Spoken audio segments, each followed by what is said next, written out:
Rien ne nous rapproche plus d'Allah que les œuvres obligatoires. On ne peut pas dire, moi je prie pas, je jeûne pas, mais bon, Allah sait que j'ai un bon cœur. Non. Si tu as un bon cœur, tu vas forcément prier. Si tu as un bon cœur, tu ne seras pas ingrat. Allah t'appelle, Allah t'invite pour te pardonner et tu préfères faire autre chose.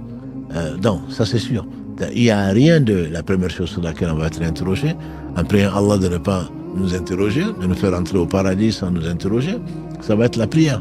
Donc, les anges vont regarder le livre de la prière. Et s'il n'y en a pas, les prières aussi, c'est pas suffisant plutôt, les prières surrogatoires vont être rajoutées. Donc tu fais très bien de dire, c'est pas, non mais Allah sait que je suis croyant, Allah sait que j'ai un bon cœur. Je prie pas, mais je suis mieux que les gens qui prient. Qui tu es pour juger ce qui est dans le cœur des gens?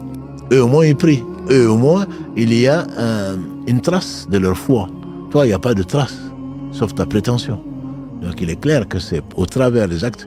Parce qu'il faut savoir que Allah n'a rien imposé que ce qui est indispensable.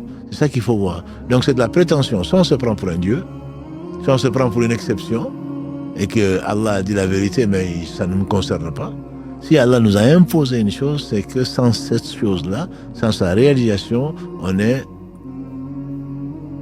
très très proche de l'imperfection, pour ne pas dire, on n'est jamais parfait certes, mais on est loin de la perfection.